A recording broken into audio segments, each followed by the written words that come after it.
What happens when you combine the Balloons Tower Defense game and the hilarious South Park show? Well, you get Let's Go Tower Defense, the other delisted South Park game that was also removed from all platforms late last year. And after completing Tenorman's Revenge here on this channel, I figured why not finish this game too. Today we'll be facing off against countless waves of enemies, complete all challenge modes and earn all 12 achievements in this now delisted game. So let's embark on this journey of saving South Park together by starting with Cartman entering the town. A peaceful, humble place in the mountains of Colorado.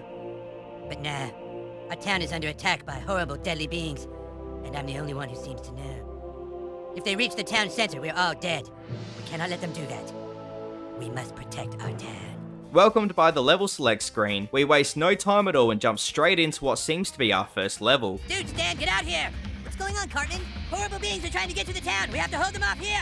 We of course start the level off like any tower defense game and set up some defenses. With the use of these gold coins, these allow us to purchase turrets and other items that will assist us throughout the game. Currently only having the one weapon to choose from, we place what we can around Stan's house. And while setting these up, I'm sure you've all noticed something that isn't normally included in these types of games. Not only can you use towers to attack, you can also freely move whoever you're playing as around the level and throw snowballs. Being a really unique feature, this shifts the gameplay entirely to what we've already seen with the other tower defense games. Obviously not being a huge change this early, but trust me when I say it really helped with some of the achievements later on. Getting back to it though, it wasn't long before we got through the first, second and third wave of the ginger kids and cows on the first level. Although when wave 4 came around, this is where things got a little more interesting. As we were still trying out this new feature, without even realizing I managed to secure my first death. Somehow this still resulted in the remaining enemies dying and unintentionally earning our first achievement. Wait, that's not an achievement, that's an avatar reward. We unlocked Cartman's hat. Not too shabby if I do say so myself. After the level was completed though, we retrieved all of our coins back from the previous purchases, tallied up the final score for the level, and earned a silver medal, which I'll explain in just a little bit. Nice, we kicked their asses, dog.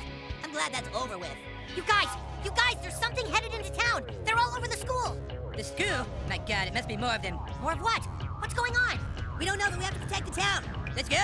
So remember that silver medal we just earned? Well, that was actually tied to our first achievement. This was for Come On Catch Me, for earning a gold, silver or bronze medal on any level. Obviously being ranked on our efforts, this is an achievement that will pretty much unlock naturally. After leaving Stan's house, we now find ourselves at the elementary school to unite more members to the party. Having a bit more involvement here in this level, we once again set up our turrets and place the boys into position. With everything going to plan, it was running smoothly until the last few moments in wave 3.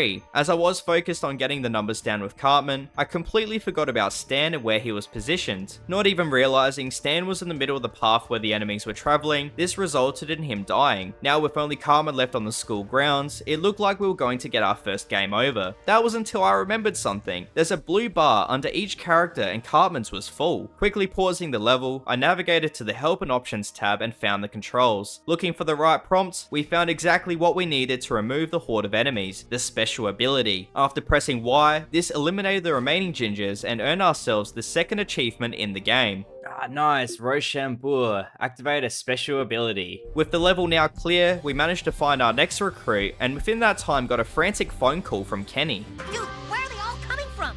I have no idea. Hold on, someone's calling. Hello? Oh my god, more attackers at Kenny's house. Dude, we gotta help them. They'll kill Kenny for sure. Move out. Now located at Kenny's house, this is where we start to see a slight increase in difficulty. Thankfully though, we now have some environmental elements to help us. Specifically here on this level, there's a crane, and when you throw a snowball at the switch beneath it, the crane will drop some debris. Once we did this, we managed to get our first few kills and unlock the next achievement.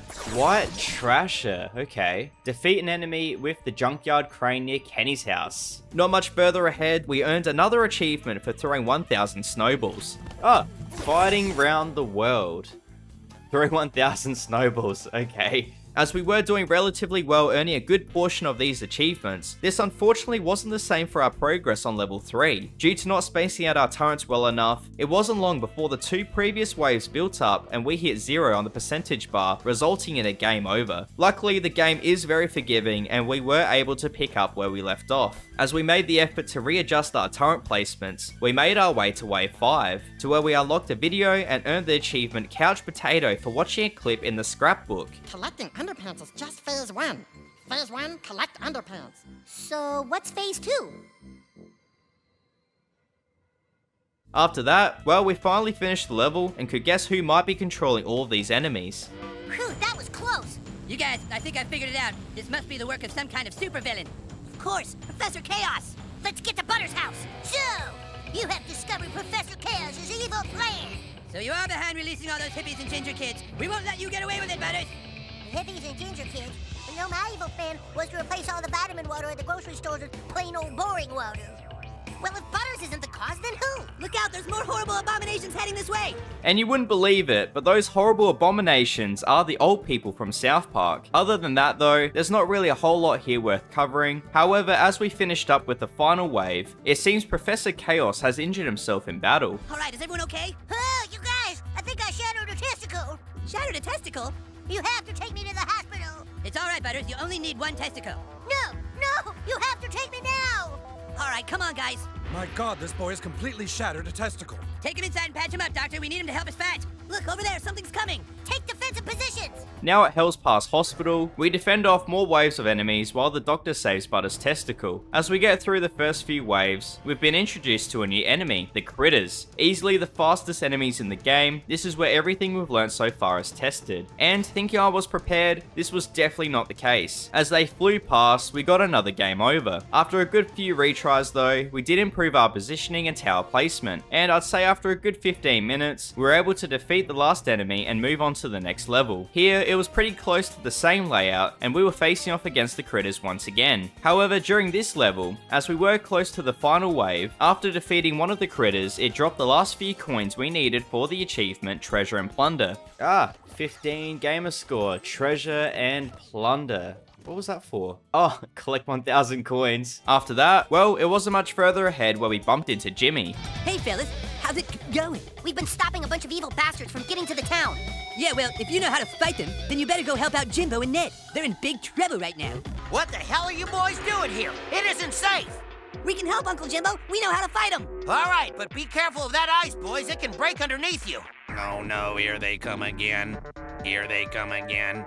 Oh God, I'm so scared. Get ready for war, kids! And after seeing Jimbo and Ned here on this level, you wouldn't believe what enemies decided to show on Wave 8. The Jack of Swords. Definitely the most unexpected enemy to appear. Does anyone else remember this episode? Cool beans! Oopsie! I'll be right back! Okay, so other than the inclusion of these dudes and the slight change up in level design, this was pretty much just another standard level. But once we were at the end of the final wave, we managed to unlock the achievement, Space Cash. Space Cash. 20 gamer score. Collect 100 coins in 10 seconds or less. I was waiting for that one to pop. Nice. With the level now completed, we get our next cutscene, where we've somehow found Craig. I'm supposed to tell you to go to the 6th graders hangout. Who? Who told you to tell us that? Yeah, who's doing all this? I don't know. Well, you must know something, Craig, if somebody told you to tell us to be somewhere. Suck my balls. Now finding ourselves at the 6th graders hangout, we face off in the drains of South Park. Being one of the more interesting levels, not only do we need to worry about the water during the 6 waves, we discover the 6th graders are now being led by a secret boss. Of course. It's him! Woo! The only person so hungry for revenge he would destroy the entire town. It's Scott Tenorman. With Scott now being our final threat for this level, we try our best to stop him before we get a game over. And even though I thought our defenses were enough to prevent this from happening, it wasn't even close. With the smallest bit of health left, Scott made it through, resulting in us needing to restart the level again. With a quick reset, we were able to defeat the same enemies once again, take down Tenorman just before the level was over, and watch his video on the scrapbook. And then I'll give you the 20. Okay. Now, give me the pubes, and I'll give you back $2.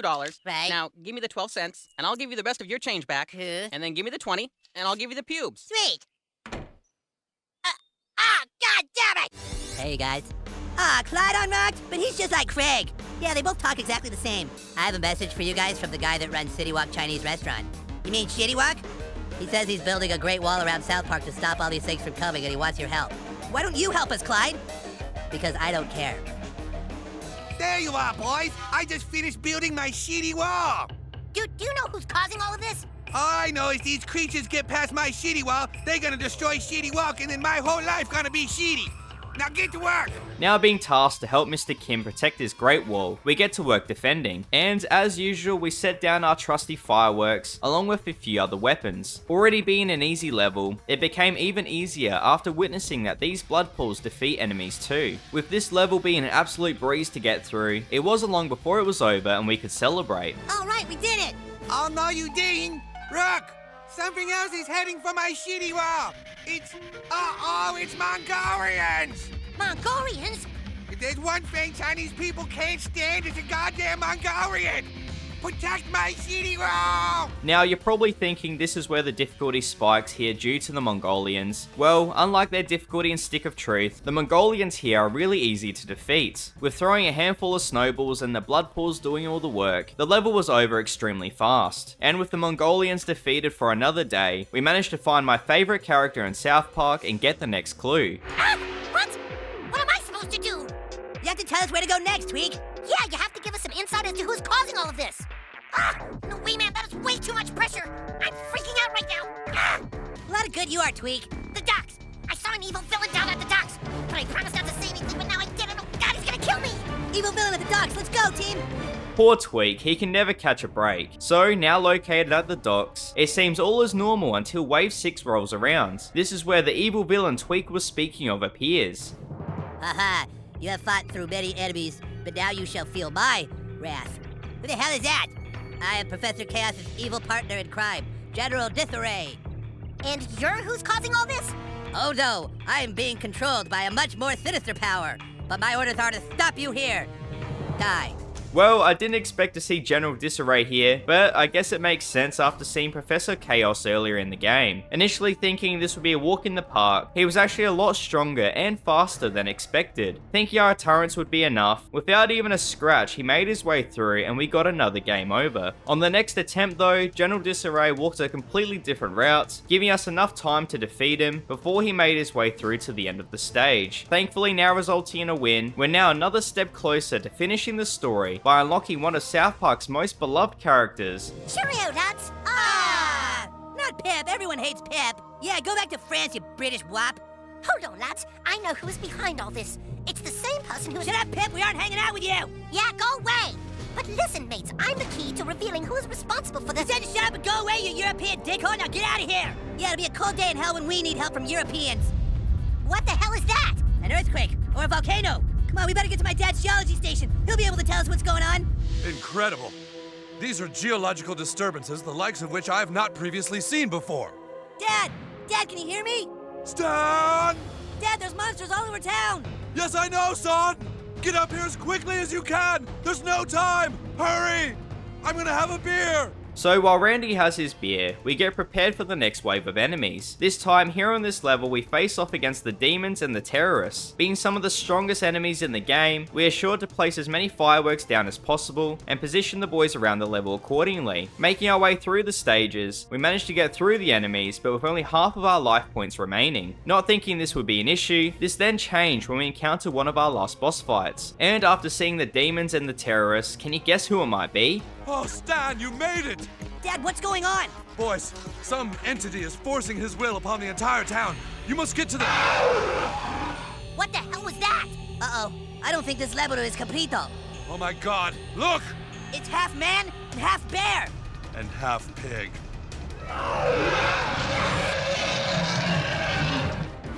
Now facing off against ManBearPig, he's no easy enemy to get down. With what we've previously set up, this was nowhere near the amount of firepower needed to defeat him, and with only 45 life points left, it wasn't long before he made his way to the cave and gave us another game over. Now realizing how much firepower we need, we repeat the level again, and fortunately this time round I had a bit more luck. With a full health bar, better positioning, the use of the boys' abilities, this resulted in our victory, allowing us to move on to the end of the story and watch another cutscene from the show. What is it? It's like a half man, half bear, and half pig. Oh! No, wait! It's like a half bear, half man pig! Look out! No, I think it's more like a half man and half pig bear. Timmy, do you know what's causing all this? Oh, Timmy, leave it alone. Downtown, but why, Timmy? Timmy, Timmy is right, boys. The evil wants to destroy the town. You must go to the belly of the beast and face it. Timmy. He is waiting for you, boys. He has always been waiting for you. This is it, guys. Our last stand. We fail here, and the town is gone forever. Again. Let's do this. So after all of our hard work and everything we've learned, it's time to put it all to good use and defeat the hardest section in the game. And that's what I would have said if that was the case here. But believe it or not, this was actually one of the easiest levels to get through. As we relied on our fireworks one last time, everything was coming to an end. But just as we entered the last wave of enemies, something strange happened. Game over! Game over? Game over? The fuck is that? Hey! Hey, it can't just be game over. We cleared the last level.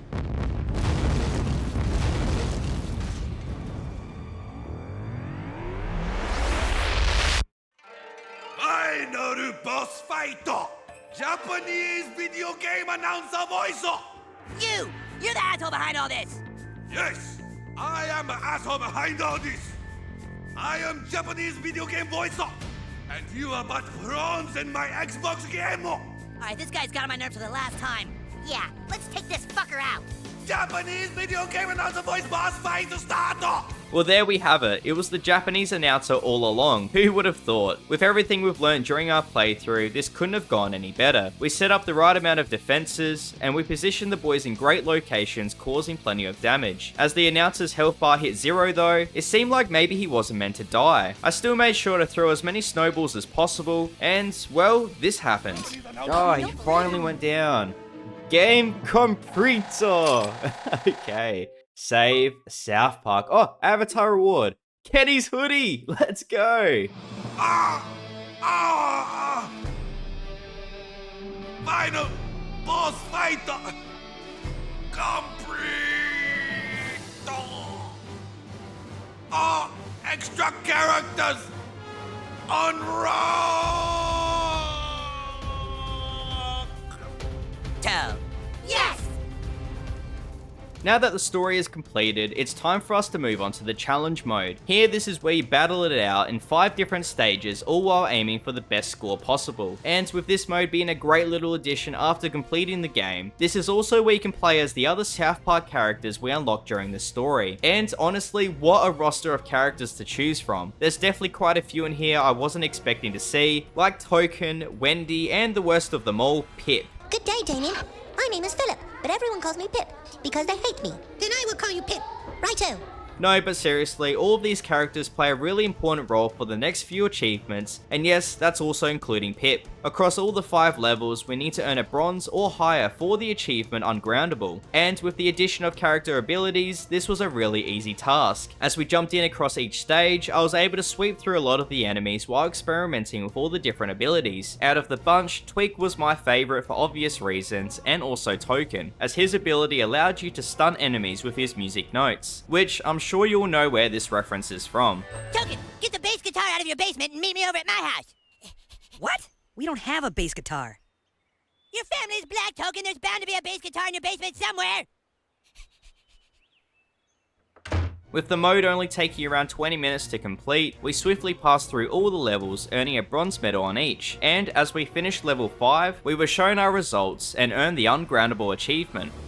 Ah, nice. Ungroundable. So with everything now completed in the challenge mode, this has unlocked the insane difficulty for all the levels in the game, as of which works out great for the next 2 achievements, Look for Treasure, and Better Than Platinum. Thinking this may take some time, it actually wasn't as bad as I thought, all due to one individual item we unlocked after completing the challenge mode, the Plasma Tower. Thanks to this extremely overpowered weapon and the use of character abilities, this made these 2 achievements extremely easy. Essentially, if what's required to earn these medals, we just need to complete the entire level without losing any life points and acquire as many coins as possible. And as our first attempt with these achievements, I managed to do just those things. Well, that's what I thought until we got to the results screen, as it seemed like a flawless run at first. When we unlocked our medals, it stopped at the medal, resulting in only the Better Than Platinum achievement popping. Very confused at the time, I then realized the amount of coins we earned weren't enough for the final score of the Platinum medal. So we ran through the level again, assuring showing we were wiser with our tower purchases and collected all the coins by the end, which then finally earned us the second to last achievement in this game.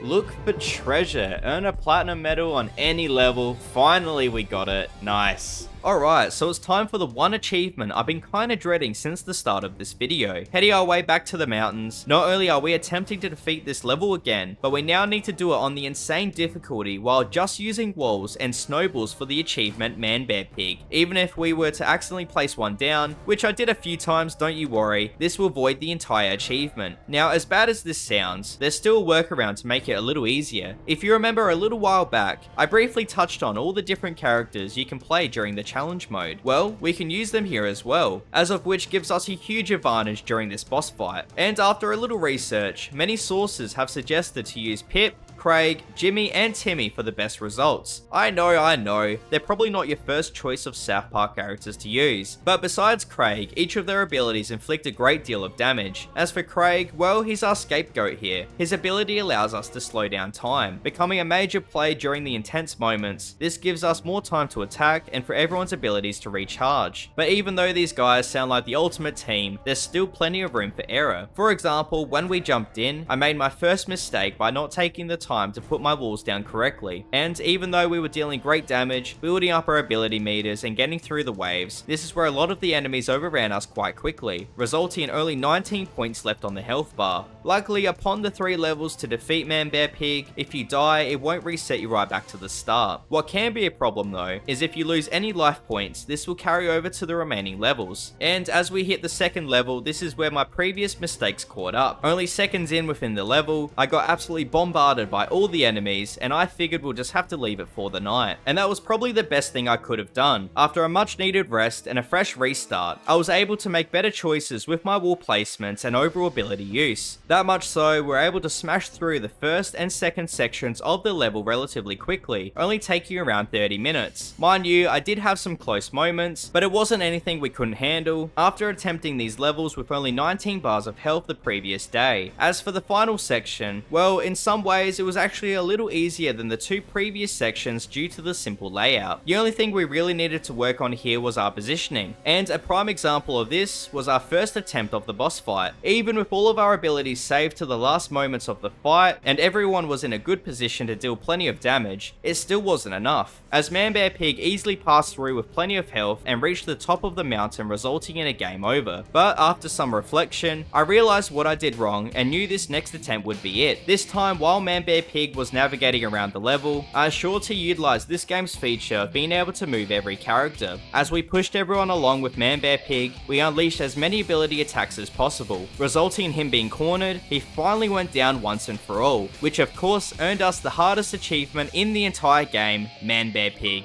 Yes, finally! ManBearPig.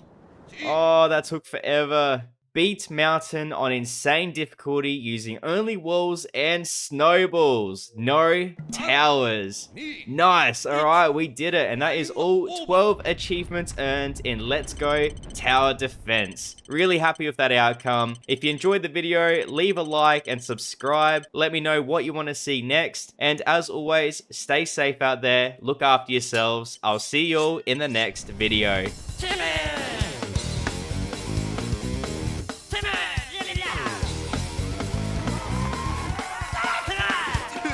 Handicap dude rules.